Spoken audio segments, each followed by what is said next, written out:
السلام علیکم ورحمۃ اللہ وبرکاتہ۔ میرے محترم بھائیو دوستو، ماؤں بہنوں، آج میں نے آپ کو عید الفطر کے مسائل بیان کرنے ہیں کہ عید الفطر کے مسائل کیا ہیں۔ تو مسائل بیان کرنے سے پہلے آپ سے ایک چھوٹی سی درخواست کی جائے گی کہ اگر آپ نے چینل کو سبسکرائب نہیں کیا ہے تو اسے بھی ضرور سبسکرائب کیجئے گا اور پھر گھنٹی کے بٹن کو دبا دیجئے گا تاکہ آپ تک ہر آنے والی ویڈیو جو ہے وہ آسانی کے ساتھ پہنچتی رہے۔ تو اب جاتے ہیں اپنے مسائل کی طرف کہ عید الفطر کے کیا مسائل ہیں۔ میرے بھائیوں، رمضان المبارک کے گزر جانے کے بعد یکم شوال کو شکرانے کے طور پر 2 رکعت نماز عید ادا کرنا واجب ہے۔ عید الفطر کے احکامات درج ذیل ہیں اور یہ مسائل آپ نے سننا ہے اور آگے بھی شیئر کرنا ہے۔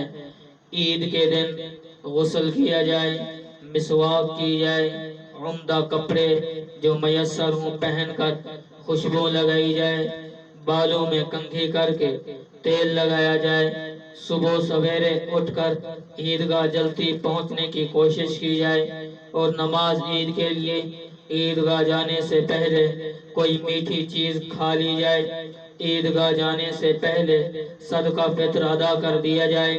عید کی نماز پڑھنے کے لیے ایک راستے سے جائے اور نماز کے بعد دوسرے راستے سے واپس آئے۔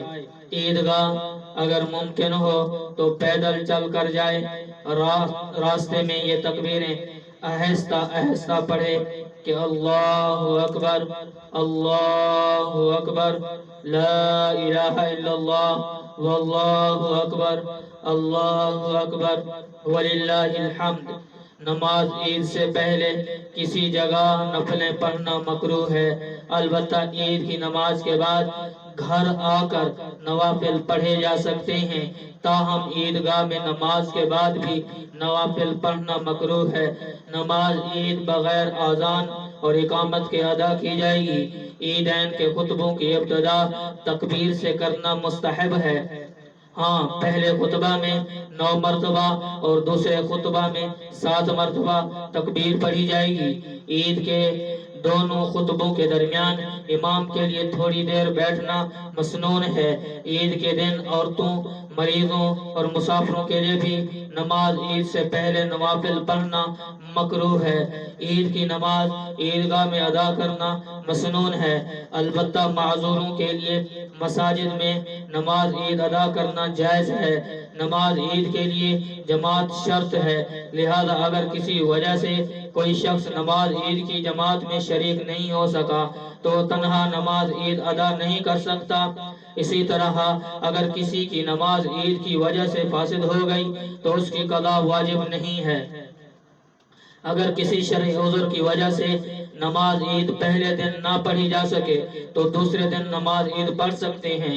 اگر امام صاحب رکوع سے پہلے زائد تکبیریں کہنا بھول جائیں اور رکوع کی حالت میں انہیں وہ تکبیریں یاد آ جائیں تو وہ حالت رکوع میں ہی تکبیریں کہہ لیں، قیام کی طرف نہ لوٹیں۔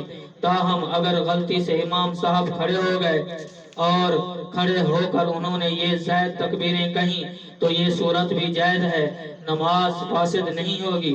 جمعہ کی عید عوام یا حاکم پر بھاری نہیں ہوتی، بلکہ مومن کے لیے ڈبل عید اور ڈبل خوشی ہوتی ہے کہ جس دن جمعہ بھی آ جائے اور عید بھی آ جائے۔ ہاں، کفار سے عید ملنا درست نہیں، کیونکہ کافر اللہ کا دشمن ہے اور اللہ کے دشمنوں سے دوستی حرام ہے۔ عید کے دن اگر عیدی کو اسلامی عبادت یا سنت نہ سمجھا جائے تو محض خوشی کے اظہار کے لیے ایسا کیا جائے تو کوئی حرج نہیں۔ آج کے زمانہ میں عید کارڈ بھیجنا ایک رسم بن چکا ہے جو باوجہ اسراف اور فضول خرچی ہونے کے اور دیگر مفاسد اور برائیوں کے ناجائز اور غیر اور جو ہے غیر درست ہے۔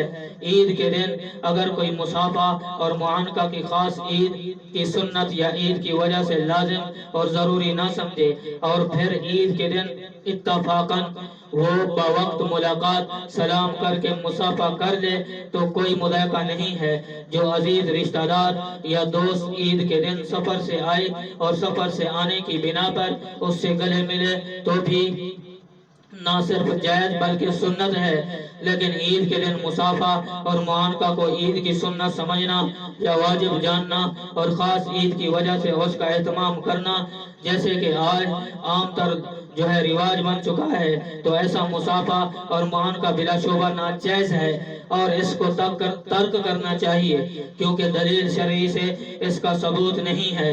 ہمارے اکابر رحمت اللہ علیہ اسی وجہ سے اس کو بدعت قرار دیا ہے۔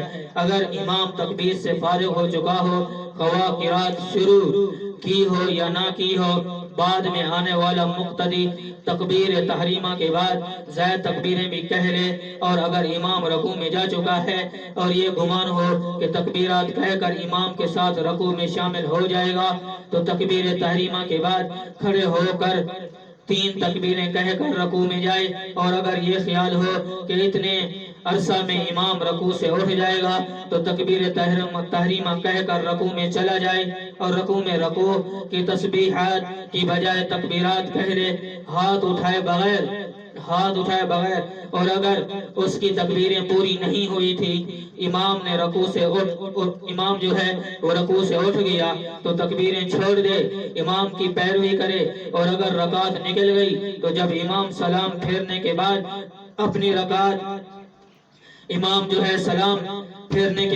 اپنی رکعت پوری کرے گا تو پہلے قرات کرے، پھر تکبیریں کہے، اس کے بعد رکوع کی تکبیر کہہ کر رکوع میں جو ہے جائے۔ ہاں، اگر کوئی آدمی آیا ہے اور رکعت نکل گئی، جب امام سلام پھیر لے تو بعد وہ آدمی اپنی رکعت پوری کرے گا تو پہلے قرات کرے، پھر تکبیریں کہے، اس کے بعد رکوع کی تکبیریں کہہ کر رکوع کر لے۔ یہ جو ہے عید الفطر کے مسائل ہیں جو آپ کو میں نے بیان کیے ہیں۔